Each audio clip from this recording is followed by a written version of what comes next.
कि जब मैकॉले कहा करता था ये बात कि भारत की न्याय पद्धति का नाश हो जाएगा तो भारतीय समाज टूट जाएगा, ऐसे ही मैकॉले एक बात और कहता था। मैकॉले की लिखी हुई एक चिट्ठी है मेरे पास, उसकी फोटोकॉपी। लंदन में एक लाइब्रेरी है, उसका नाम है इंडिया ऑफिस लाइब्रेरी, वहां से मैंने निकलवाई है। इंडिया ऑफिस लाइब्रेरी में से ऐसे कुछ 50,000 से ज्यादा डॉक्यूमेंट्स मैं निकाल के लाया और वहां के कई लोगों की मदद से हमने वो निकलवाए हैं। तो उनमें एक चिट्ठी है मैकॉले की, वो उसके अपने पिताजी को उसने लिखी है। जब वो यहां ऑफिसर बन के आया है तो मैकॉले क्या लिख रहा है कि भारतीय समाज को अगर बर्बाद करना है तो भारतीय न्याय पद्धति बर्बाद करो। तो वो करने के लिए उसने आईपीसी बना दिया, सीआरपीसी बना दिया, सीपीसी बना दिया और बर्बाद हुई। दूसरी बात वो कहता था कि भारतीय समाज को बर्बाद करना है तो भारतीय शिक्षण पद्धति का नाश करो। तो मैकॉले कहा करता था कि जो भारतीय शिक्षण पद्धति है, वो खुद मानता था इस बात को, यह दुनिया की सबसे ज्यादा विकसित और सबसे अच्छी पद्धति। क्या होता था, यहां गुरुकुल चलते थे, गुरुकुलों में विद्यार्थी पढ़ते थे और विद्यार्थी 20 साल तक, 25 साल तक ब्रह्मचर्य का पालन करते हुए शिक्षा ग्रहण करते थे, संस्कार मिलते थे और वो संस्कार लेकर समाज में जाते थे। उन्हीं संस्कारों से संस्कृति बनती थी और वही संस्कृति भारतीय संस्कृति कहलाती थी। ऋषि थे, मुनि थे, बड़े बड़े ज्ञानी थे, महात्मा थे, वो गुरुकुलों को चलाया करते थे और सारे के सारे गुरुकुल जो चला करते थे उनमें वेदों का अध्ययन, पुराणों का अध्ययन, उपनिषदों का अध्ययन, जो भारतीय ज्ञान है, जो भारतीय मनीषा है, उन्हीं सबका अध्ययन संस्कृत के माध्यम से कराया जाता था। मैकॉले ने क्या किया कि गुरुकुलों का नाश अगर करना है तो उसने एक कानून बनाया। क्या कानून बनाया? संस्कृत में जितने विद्यालय इस देश में चलते थे, हिंदुस्तान में अंग्रेजों के जमाने में, उन सबको उसने इल्लीगल घोषित किया, गैर कानूनी। और उसने प्रतिबंध लगा दिया कि संस्कृत भाषा के माध्यम से कोई भी गुरुकुल चलेगा उसको अंग्रेजी सरकार मान्यता नहीं देगी। तो मान्यता किसको देगी? अंग्रेजी के माध्यम से जो कॉन्वेंट स्कूल चलेंगे उनको अंग्रेजी सरकार मान्यता देगी। और उसके लिए बाकायदा उसने कानून बनाया। उस कानून का नाम है इंडियन एजुकेशन एक्ट। और यह इंडियन एजुकेशन एक्ट लागू हुआ 1858 में, आज से लगभग 140 साल पहले। तो 140 साल पहले जो कानून लागू हुआ था अंग्रेजों के जमाने में, वही कानून आज भी चल रहा है। उस कानून के आधार पर मैकॉले ने क्या किया? संस्कृत के माध्यम से चलने वाले गुरुकुलों को बर्बाद कर दिया, कानून बना के उनको बंद करा दिया। जो उनमें अध्यापक होते थे, गुरु होते थे, उनको मार पीट कर अंग्रेजी सरकार जेल में बंद करती थी। जो विद्यार्थी अध्ययन के लिए जाते थे उनको रोक दिया जाता था, उनका अध्ययन ना होने पाए उसके लिए समस्याएं खड़ी की जाती थी। और दूसरी तरफ कॉन्वेंट स्कूल चालू कर दिए और उसमें अंग्रेजी के माध्यम से शिक्षण देना शुरू किया। एक दिन उसने अपने बाप को चिट्ठी लिखी और इस चिट्ठी में उसने ये लिखा कि मैंने हिंदुस्तान में एक ऐसी शिक्षण पद्धति पैदा कर दी है जिसमें अगर हिंदुस्तानी विद्यार्थी पढ़ेंगे तो पढ़कर निकलने के बाद वो शरीर से हिंदुस्तानी होंगे, दिमाग से सब अंग्रेज हो जाएंगे। वो देख रहे हैं, अभी देख रहे हैं। तो शरीर से हिंदुस्तानी और दिमाग से अंग्रेज। तो मैकॉले दूसरी बात लिख रहा है उस चिट्ठी में कि जब वो शरीर से हिंदुस्तानी और दिमाग से अंग्रेज हो जाएंगे तो अंग्रेजों के हिसाब से सारे काम करेंगे। और वो विद्यार्थी जब कॉन्वेंट स्कूल में से निकलेंगे तो सबसे ज्यादा गालियां भारतीय संस्कृति को देंगे, सबसे ज्यादा गालियां अपने मां बाप को देंगे। कैसे? मॉम और डैड कह के। डैड माने होता है मरा हुआ और मम्मी माने होता है शव। इजिप्ट में आप जाइए, मिस्र एक देश है, वहां पे मम्मीज कहा जाता है किसको? मरे हुए आदमी के शव को। तो हमारी मां हो गई मम्मी, मम्मी, और पिताजी हो गए डैड। आया कहां से ये? मैकॉले ने डाल दिया हमारे दिमाग में। और मैं ये कहता हूं कि मैकॉले तो मर गया, उसका बाप भी मर गया, सब मर गए, भगवान उनकी आत्मा को शांति दे, लेकिन उसकी जो आत्मा है वो हम सब में प्रवेश कर गई है। और कैसे प्रवेश कर गई है? मैं आपको ये इतिहास की सच्चाई बता रहा हूं कि जिस जमाने में मैकॉले ने इस देश में सबसे पहला कॉन्वेंट स्कूल खोला था कलकत्ता में, वो कॉन्वेंट स्कूल चला नहीं, बंद हो गया। क्यों बंद हो गया? क्योंकि कोई भी भारतीय मां बाप अपने बच्चे को कॉन्वेंट में पढ़ाने को नहीं भेजता था। अंग्रेजों के जमाने की बात बता रहा हूं। अंग्रेज अपनी पूरी ताकत लगाकर भी इस देश में कॉन्वेंट स्कूल चला नहीं पाए, लेकिन अंग्रेजों के जाने के बाद गांव गांव में, गली गली में कॉन्वेंट स्कूल चल रहे हैं। और ऐसे मम्मी डैडी पैदा हुए हैं इस देश में जो बच्चे का जन्म लेने के पहले रजिस्ट्रेशन करवाए आते हैं कॉन्वेंट स्कूलों में। कहते हैं कि अगर रजिस्ट्रेशन नहीं कराया तो एडमिशन नहीं मिलेगा। तो कॉन्वेंट स्कूल में पढ़ाना बहुत जरूरी है बच्चे को। और मैं अक्सर पूछता हूं कि काहे को पढ़ाते हैं कॉन्वेंट स्कूल में, तो कहते हैं राजीव भाई जब हमारा बच्चा कॉन्वेंट में पढ़ेगा तो बहुत स्मार्ट बन जाएगा। तो मैं पलट के पूछता हूं कि जरा बताइए स्मार्टनेस क्या होती है। तो अक्सर मां बाप मुझे जवाब देते हैं जो दिल्ली बंबई में रहते हैं कि हम बच्चे को कॉन्वेंट में इसलिए पढ़ने को भेजते हैं कि जब वो कॉन्वेंट में पढ़ेगा तो टाई लगाएगा, मोजे जूते पहनेगा, बढ़िया है। तो अंग्रेजों के देश में टाई इसलिए लगाई जाती है कि वहां ठंडी बहुत पड़ती है, सर्दी बहुत पड़ती है और एक साल में 6 महीने भयंकर बर्फ पड़ती है। कभी कभी तो यह हालत होती है कि 6-7 महीने सूर्य भगवान के दर्शन नहीं होते। और वहां की जलवायु ऐसी है कि आज अगर सूर्य निकला तो जरूरी नहीं है कि कल भी निकलेगा, परसों भी निकलेगा, नरसों भी निकलेगा। भारत में ऐसा नहीं है, आज अगर निकला है तो कल भी निकलेगा, परसों भी निकलेगा, 3 महीने बाद भी निकलेगा, 1 साल बाद भी निकलेगा, ऐसे ही निकलेगा। इंग्लैंड के लोग ये गारंटी से नहीं कह सकते। तो वहां ठंडी बहुत पड़ती है, सर्दी बहुत पड़ती है। और जिन देशों में सर्दी बहुत पड़ती है, ठंडी बहुत पड़ती है, वहां के लोगों को अक्सर जुकाम बहुत होता है, नाक चलती है। तो जब नाक चलती है तो उस नाक को पोंछने के लिए बार बार जेब से रूमाल निकालना पड़ता। तो उन्होंने क्या किया कि एक रूमाल गले में लटका लो जो नाक पोंछने के काम आएगा। और टाई का माने क्या होता है, अंग्रेजी का शब्द है TIE। टाई का माने होता है गले के चारों तरफ लटकाया गया कोई कपड़ा। किस काम आता है वहां पर, नाक पोंछने के। क्यों करते हैं, क्योंकि ठंडी बहुत पड़ती है, सर्दी बहुत पड़ती है। हमारे देश में तो 1 साल में 9 महीने गर्मी पड़ती है और यहां गुजरात में तो 12 महीने गर्मी पड़ती है। मैं तो यूपी का रहने वाला हूं, वहां थोड़ी बहुत ठंडी जरूर पड़ती है, यहां तो बिल्कुल नहीं पड़ती। तो वहां तो इसलिए टाई लगाते हैं कि उनको जरूरत है उसकी। हम हमारे बच्चों को क्यों लटका रहे हैं अपने गले में टाई। मर गए अंग्रेज और चला गया मैकॉले, लेकिन उसकी आत्मा का वास हम सब में हो गया। जिसको देखो वो कॉन्वेंट स्कूल में घुसा रहा है अपने बच्चों को, जिसको देखो वो अंग्रेजियत की तरफ ले जा रहा है। शर्म की बात है, शर्म की बात है, सावधान होना चाहिए। एक बार बंबई में मैंने एक जगह व्याख्यान में पूछा, पढ़े लिखे कुछ लोग बैठे थे, कि आप अपने बच्चों को कॉन्वेंट में क्यों भेजते हैं। आपको मालूम है कॉन्वेंट का मतलब क्या होता। यूरोप के देशों में कॉन्वेंट का मतलब क्या होता। यूरोप में हजारों साल एक परंपरा रही है जो हमारे यहां कोई सोच भी नहीं सकता उसके बारे में। यूरोप की परंपरा क्या रही है हजारों साल, वहां बच्चे लावारिस छोड़े जाते हैं। आज भी यूरोप के देशों में, अमेरिका में आधे से ज्यादा बच्चे लावारिस तरीके से बड़े होते हैं। और यह परंपरा आज से 100-150 साल पहले तो बड़ी भयंकर थी। तो यूरोप में क्या होता था कि बच्चा पैदा हुआ, छोड़ दिया चर्च के सामने, छोड़ दिया अनाथ आश्रम में, छोड़ दिया किसी और संस्था में, वहां बड़ा होगा।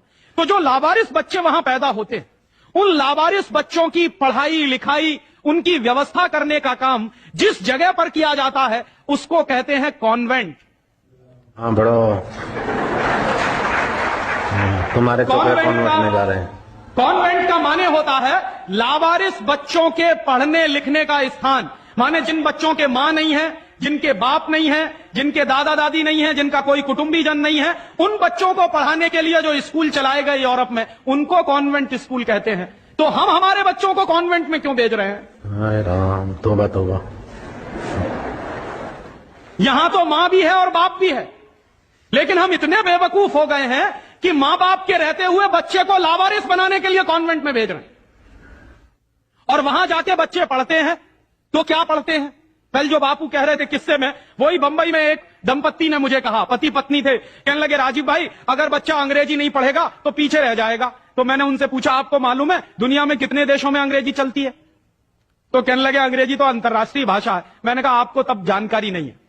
दुनिया में इस समय 200 देश हैं जो संयुक्त राष्ट्र संघ के नक्शे पर हैं, और उन 200 देशों में से मात्र 12 देशों में अंग्रेजी चलती है।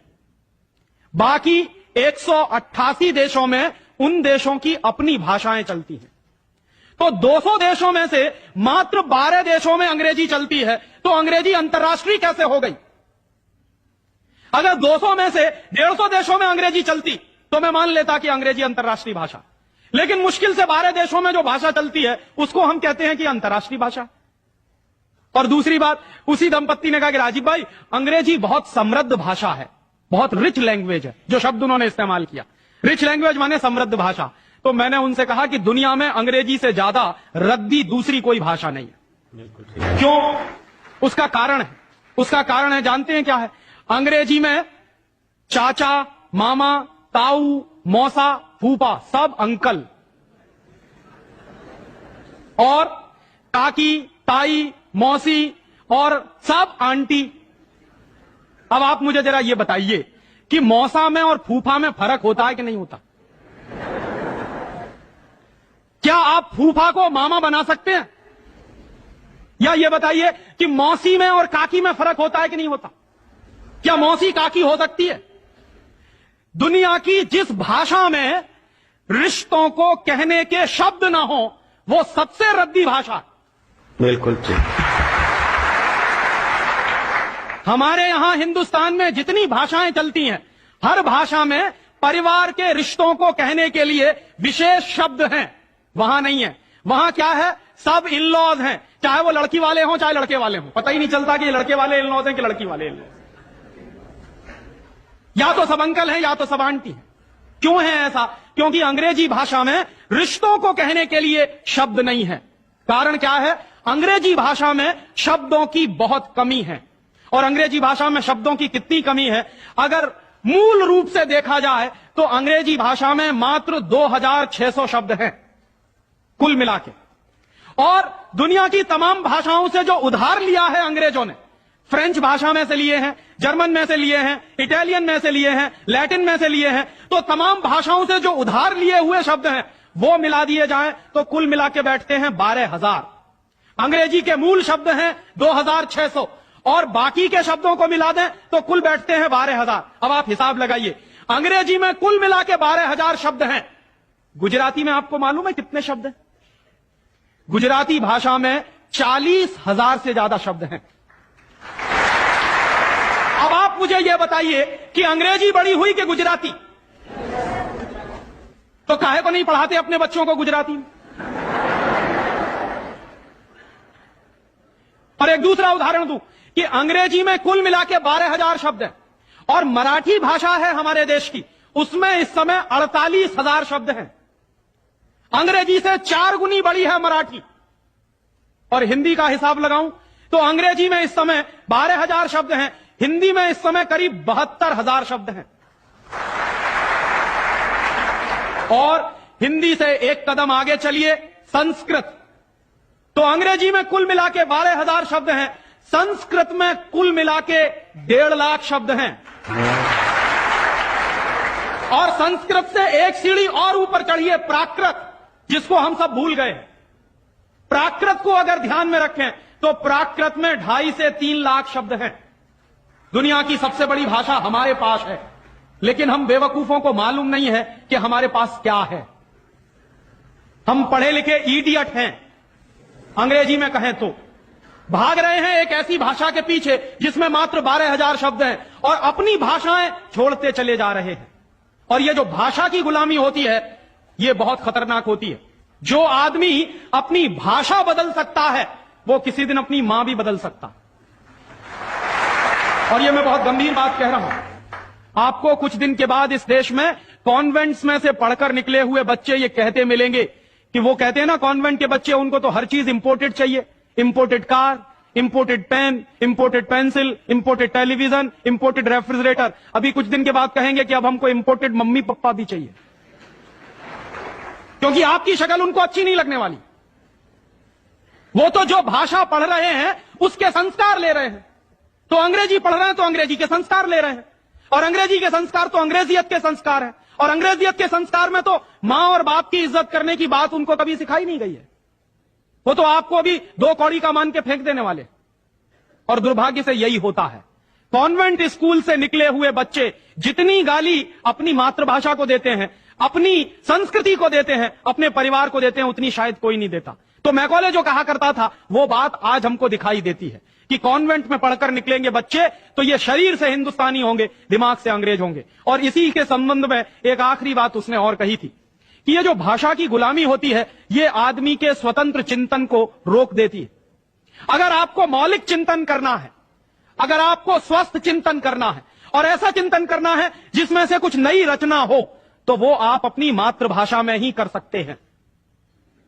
दुनिया में मातृभाषा में पढ़कर बड़े बड़े वैज्ञानिक पैदा हुए हैं, हम लोग अक्सर मैं लोगों को कहता हूं कि जो लोग कॉन्वेंट के पीछे पागल हैं, उनको मैं अभी ताजा ताजा उदाहरण देता हूं। हिंदुस्तान में एक वैज्ञानिक है, उसका नाम है डॉक्टर एपीजे कलाम।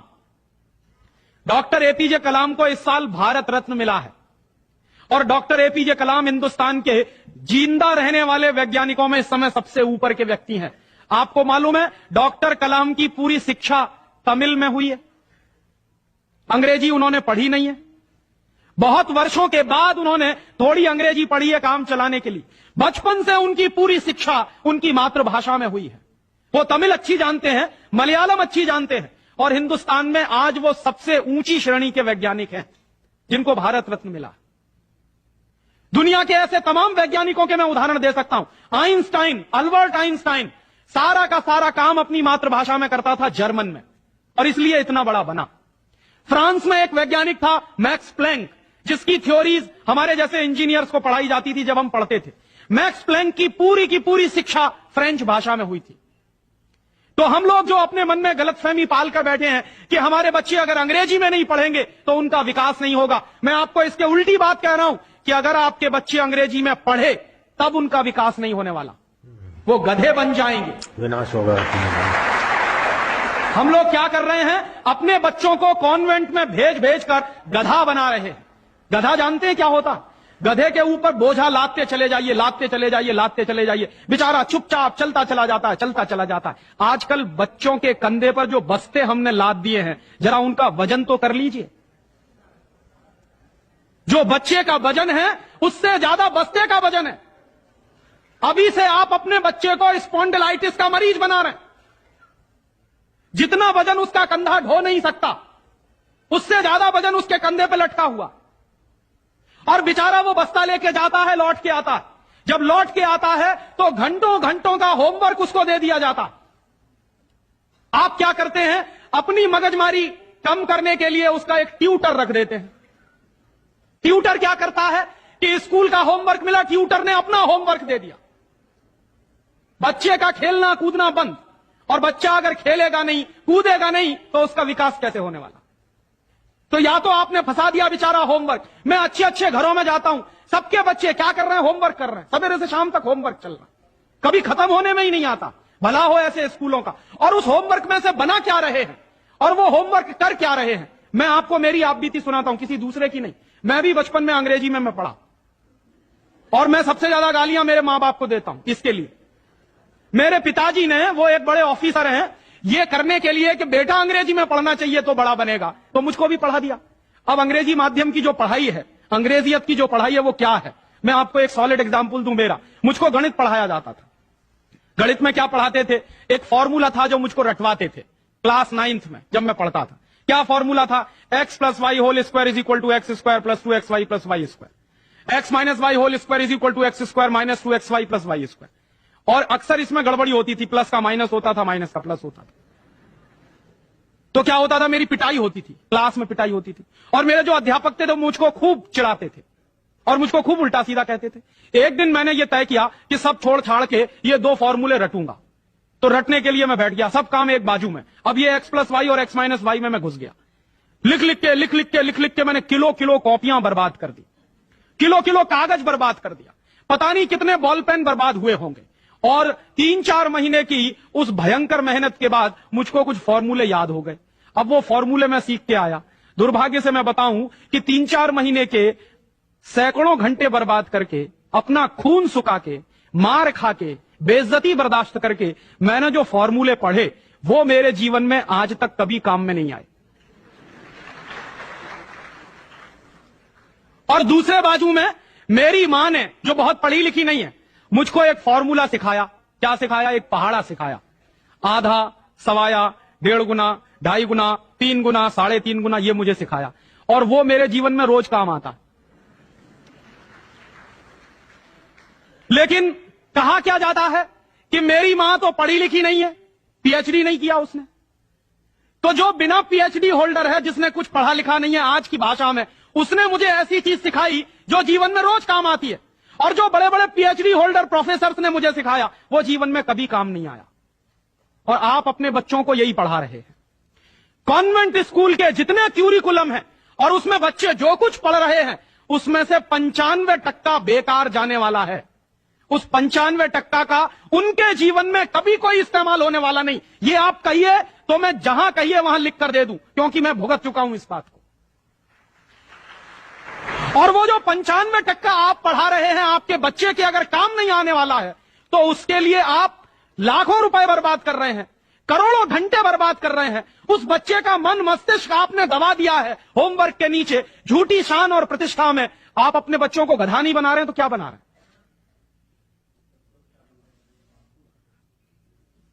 तो आप पूछेंगे क्या करें, तो मैं आपसे एक बुद्धिमानी की बात निवेदन करना चाहता हूं। वो निवेदन यह करना चाहता हूं कि जितनी जल्दी हो अपने बच्चों को इन कॉन्वेंट स्कूलों में से बाहर निकाल लीजिए। और बढ़िया बात है। ये कॉन्वेंट स्कूल में इसलिए भी भेजना बंद करिए कि भारतीय संस्कृति में पिता सिर्फ एक होता है, लेकिन कॉन्वेंट स्कूल में एक फादर भी होता है। इस बात की गंभीरता को समझिए कि भारतीय संस्कृति में पिता एक ही होता है, लेकिन कॉन्वेंट स्कूल में जब बच्चे जाते हैं तो एक दूसरा फादर भी होता है। तो पिता के साथ ये फादर कहां से आ गया? और अगर पिता के साथ फादर आ गया तो पता नहीं क्या क्या आ जाएगा आपके घर में। हां, यह मैं चेतावनी के रूप में कह रहा हूं आपसे। यह सिर्फ इशारे से समझ लीजिए कि अगर बच्चे की पढ़ाई के साथ पिता के साथ फादर आया है तो और बहुत कुछ चला आएगा आपके बच्चे के संस्कार में। और कहीं ऐसा ना हो जाए कि आपके देखते देखते आपका बच्चा क्रिश्चियन ना बन जाए, ईसाई ना बन जाए। इसलिए मैं आपसे एक निवेदन तो यह करने आया कि जितनी जल्दी हो कॉन्वेंट स्कूलों से बच्चे निकाल लीजिए। और एक दूसरा निवेदन और करने आया हूं, जितनी जल्दी हो कॉन्वेंट स्कूलों को डोनेशन देना बंद करिए। हमारा हजारों हजारों रुपए का डोनेशन कॉन्वेंट स्कूलों में जाता है। एक बच्चे का एडमिशन कराना है तो वो कहेंगे बिल्डिंग फीस दे दो, वो कहेंगे डोनेशन दे दो, वो कहेंगे इसकी फीस दे दो, उसकी फीस दे दो, और रोज रोज कोई ना कोई मांग चढ़ी ही रहती है। आज फलाना डे, आज धमाका डे, आज ये ले आओ, कल वो ले आओ। बर्बादी हमारी, माने हम हमारे दुश्मन को अपना पैसा दे रहे हैं। दुनिया में ऐसे बेवकूफ लोग मैंने कहीं नहीं देखे जो अपने दुश्मन को अपने घर का पैसा देते हो। आप जानते हैं कि कॉन्वेंट स्कूलों में से निकलने वाले बच्चे भारतीय संस्कृति के विरोधी होने वाले हैं और उनको यूरोप की संस्कृति सिखाई जा रही है। उसके लिए पैसा हम खर्च कर रहे हैं अपने हाथों से। तो भगवान के लिए, भारतीय संस्कृति को बचाने के लिए अपने बच्चों को कॉन्वेंट में से बाहर निकालिए और अपने बच्चों के नाम पर ये उनको जो डोनेशन दे रहे हैं आप कॉन्वेंट स्कूलों को, वो बंद करिए। और मैं आपको पूरे विश्वास से ये कहना चाहता हूं कि आपके बच्चे अगर मातृभाषा में पढ़ेंगे तो सबसे ज्यादा विद्वान बनने की क्षमता है उनमें। और ये क्यों है? दुनिया के सारे मनोवैज्ञानिक एक ही बात पर अब पहुंचे हैं, जो बात हमारे लोग बहुत पहले से कह गए। अभी यूरोप के लोग आज उस निष्कर्ष पे पहुंचे। क्या कहते हैं? बच्चा अगर मातृभाषा में पढ़ता है तो उसको जो सुविधाएं मिलती हैं, जो फायदा होता है, वो दूसरी भाषा में नहीं मिलती। जैसे उदाहरण के लिए मैं आपको बताऊं और आप इसको प्रयोग के रूप में करिए। आपकी मातृभाषा अगर गुजराती है और आप अपने बच्चे को गुजराती में पढ़ाइए, तो कोई सवाल आप उसको दीजिए गुजराती में याद करने के लिए, जितनी जल्दी वो याद कर लेगा उस सवाल को, अगर वही सवाल आप अंग्रेजी में दीजिए उसको, तो कम से कम 6 गुना समय लगेगा उसको। अगर वो 1 घंटे में गुजराती में कोई चीज याद करेगा तो 6 घंटे लगेंगे उसको अंग्रेजी में याद करने के लिए। और अंग्रेजी में भी उसको याद नहीं होगा, वो रटेगा पोपट की तरह से। जैसे पोपट होता है ना, रट लेता, वैसे ही रटेगा। और रटने के बाद क्या करेगा? इम्तिहान में लिख कर आएगा। इम्तिहान में लिख कर आया, उसके 2 दिन बाद पूछिए कि तुमने परसों क्या लिखा है, उसको कुछ याद नहीं। ऐसे ज्ञान का करेगा क्या वो? जो ज्ञान उसको 2 दिन भी याद न रहे, जो जानकारी उसको 2 दिन भी याद नहीं रहने वाली, उस जानकारी का वो अपने जीवन में करने वाला क्या है? और इसके दूसरी तरफ आप ये करके देख लीजिए, छोटी छोटी कहानी, छोटे छोटे किस्से, छोटी छोटी कथाओं के माध्यम से, मातृभाषा के माध्यम से आप उसको कोई बात सिखा दीजिए, वर्षों वर्षों जिंदगी भर उसको वो बात याद रहेगी। मुझे भी याद है, मेरी दादी मां ने कहानी के माध्यम से जो संस्कार मुझ में दिए हैं वो अभी भी मुझे याद है। लेकिन मेरे स्कूल में जो संस्कार मुझे दिए गए वो मैं भूल चुका हूं, क्योंकि विदेशी भाषा में मैंने लिए। तो ये खराब होता। और एक इसी के साथ एक आखिरी निवेदन कि अंग्रेजों ने जिस तरह से बर्बाद किया है भारतीय समाज को, कम से कम अब अगर हमको ये चेतना आती है तो इसको हम बचाएं। मुझे लगता है कि सबसे बड़ा काम और सबसे पहला काम कॉन्वेंट स्कूलों के बंद कराने का, और वो हम सब मिलकर ही कर सकते हैं, अकेला कोई नहीं करेगा। अगर हम सब कॉन्वेंट स्कूलों का बहिष्कार करने का संकल्प ले लें तो फिर से नए गुरुकुल खड़े हो सकते हैं। जो दान आप कॉन्वेंट स्कूलों को देते हैं, वो दान अगर गुरुकुलों को मिलना शुरू हो जाए तो गुरुकुल चलने भी शुरू हो जाएंगे, उनको प्रतिष्ठा भी मिल जाएगी, उनको सम्मान भी मिल जाएगा। अगर हमारी गलती से बर्बादी आई है तो वो गलती आज हम सुधार लें। और ऐसे ही एक दूसरी आखिरी बात कि अंग्रेजियत हमारे मन में बहुत गहरे घुस गई है, और ये अंग्रेजियत जो होती है बहुत खराब होती है। कई बार मैं कहता हूं कि अंग्रेजी भाषा से ज्यादा खतरनाक है अंग्रेजियत। महात्मा गांधी अक्सर ये कहा करते थे कि अंग्रेज चाहें तो रहें, लेकिन अंग्रेजियत जानी चाहिए। ये अंग्रेजियत क्या है? हमारे सबके घरों में, सबके मन में एक तरह का लालच बैठ गया है। हर एक आदमी को इस देश में इंपोर्टेड माल चाहिए, विदेशी कंपनी का माल। किसी भी साधारण से साधारण बच्चे को कहो कि देखो मेरे पास इंपोर्टेड पेन है, तुरंत हाथ फैला देगा, लाओ दे दो। वो बच्चा चाहे जितना पढ़ा लिखा हो, माने इंपोर्टेड के नाम पर भीख मांगने में भी शर्म नहीं आती। उसी बच्चे को आप कहिए कि भगवान का प्रसाद है तो हाथ पीछे खींच लेगा, इंपोर्टेड पेन है तो तुरंत हाथ फैला देगा। गुलामी इतने गहरे बैठ गई।